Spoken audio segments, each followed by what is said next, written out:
Soy el pastor Juan José Gil.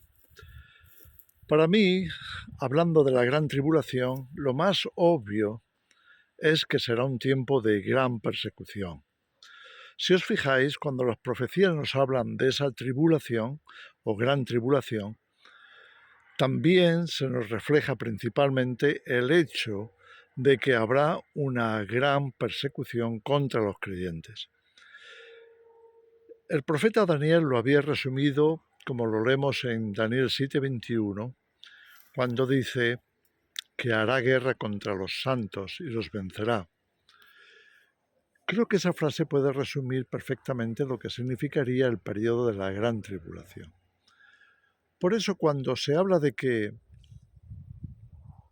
la tribulación no sería vivida por la Iglesia, sino que ya habría venido Jesús y habría producido el arrebatamiento, pues no parece encajar con esa escritura y otras muchas que están no solo en el Antiguo Testamento, sino en el Nuevo también.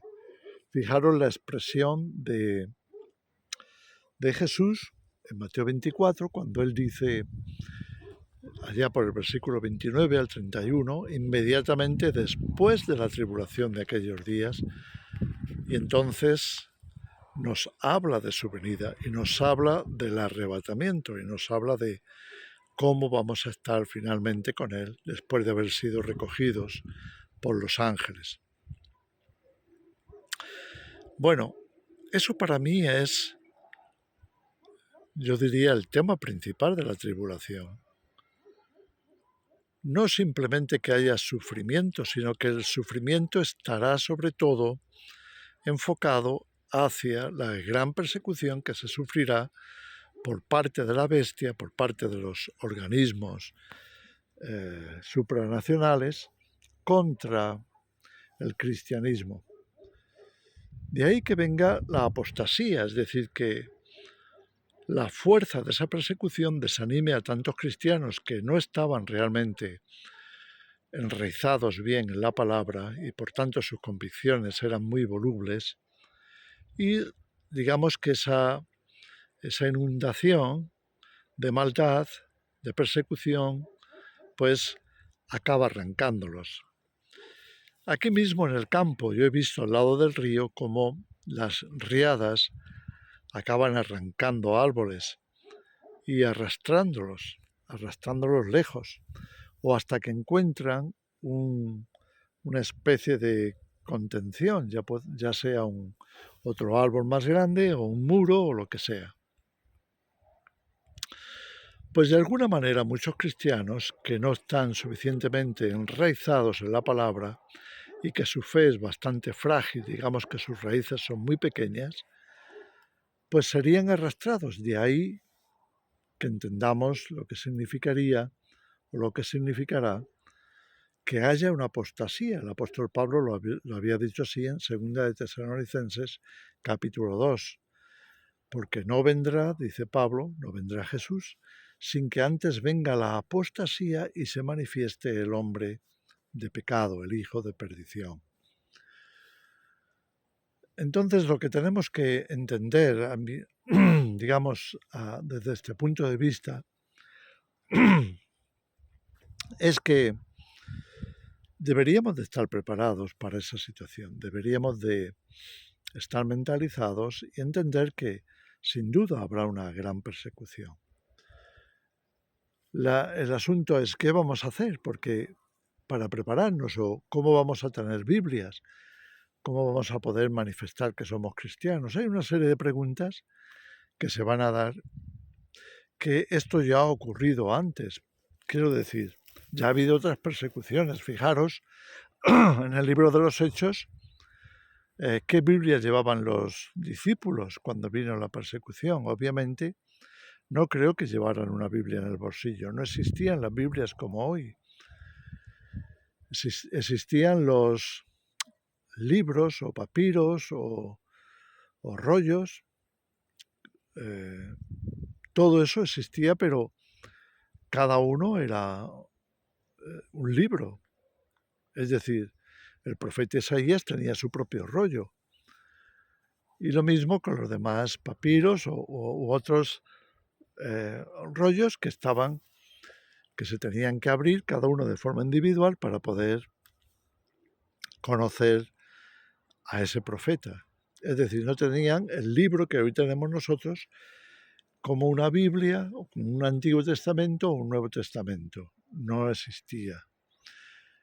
Ahora, ¿por qué ellos eran capaces de citar también las Escrituras? Bueno, por la sencilla razón de que las tenían memorizadas. Para mí la mejor preparación que pudiéramos tener cuando venga una persecución no es tanto a ver qué Biblia vamos a poder llevar. Ya sabemos que hay Biblias de todo tipo. Hay Biblias hasta en miniatura, que claro, necesitas una lente, necesitas un cristal muy potente para poderlo leer. Para mí lo más importante, y por eso hablamos de preparación y de mentalización, es que deberíamos de estar memorizando la Biblia. Creo que eso es lo que en un momento determinado nos podría salvar, porque pudiéramos quedar aislados por un tiempo. Podríamos quedar incluso separados unos de otros y que cada cual tuviera que afrontar esa persecución por sí mismo. Por supuesto, sabemos que el Señor estará con nosotros y el Espíritu Santo nos dará palabra. Pero el tener memorizada la palabra de Dios hará la gran diferencia. Estaba recordando, hay una novela de un autor, creo que es inglés, se llama Ray Bradbury, que se llama la novela 451, o sea, 451, que son los grados a los que arden los libros. Y en esta novela se nos habla de un mundo distópico en el que los bomberos se dedican no a apagar fuegos, sino a iniciar los fuegos. Claro, toda la novela es algo así como una denuncia a la censura, porque la idea principal de la novela es que se prohíbe a la población el tener libros. De lo que se trata es que desaparezca el conocimiento y la gente solamente sea instruida a través de la televisión.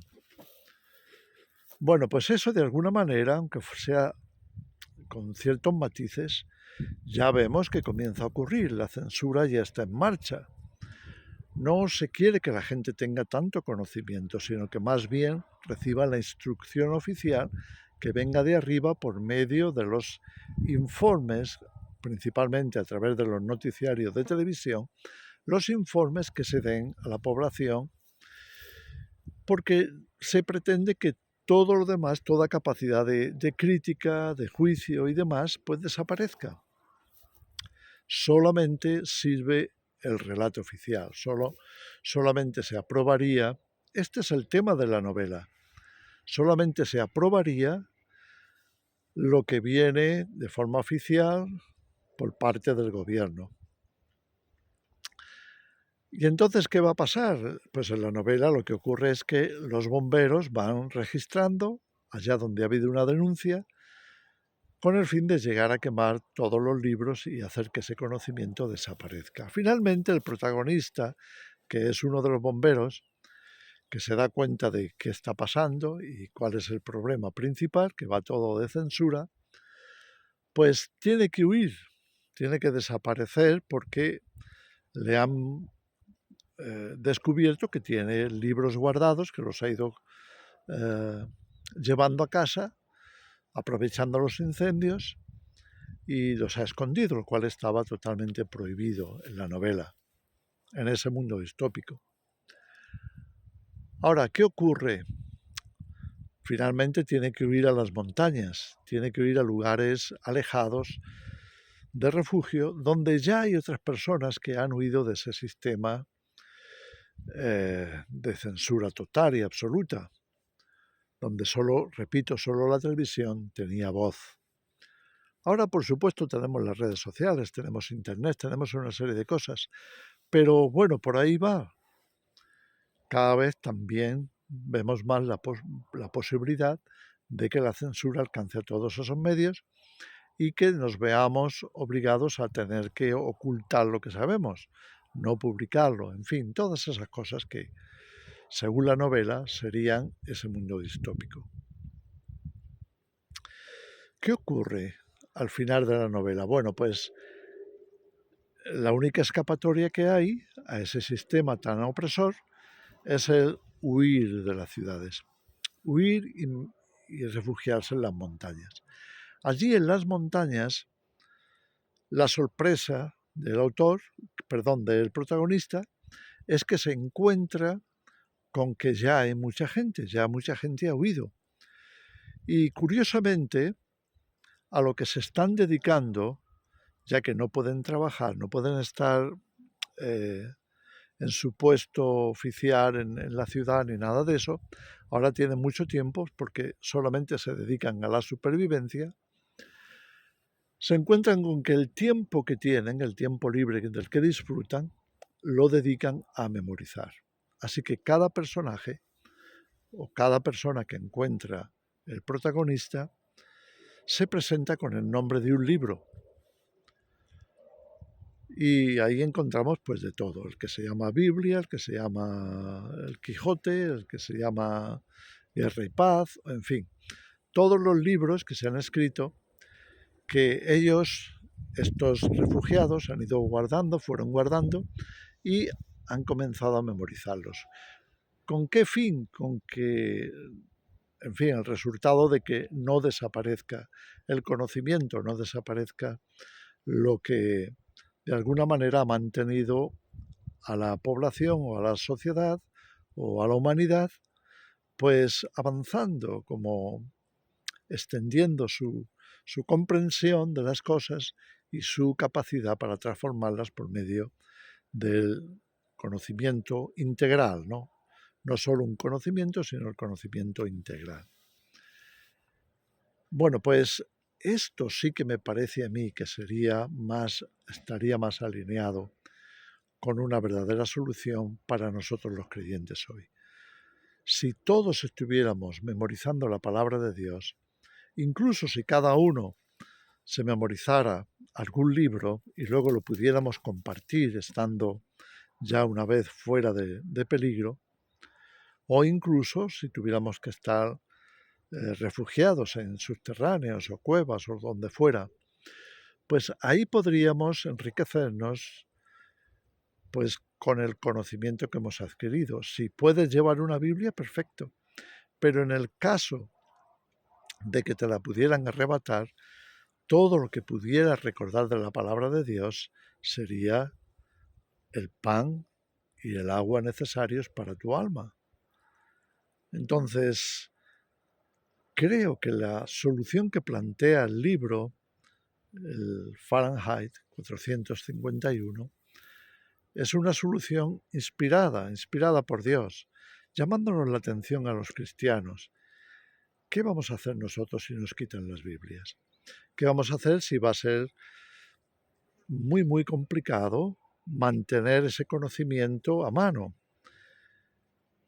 ¿Qué vamos a hacer en medio de una gran tribulación de esa índole, donde hay una persecución tremenda, donde el gobierno mundial de la bestia pues está persiguiendo todo conocimiento que no sea el oficial dado o dictado por él o por ellos? En fin, quería dejaros esa reflexión. Por supuesto, se pueden pensar en muchas formas de hacerlo. Habría formas sin duda para camuflar una Biblia.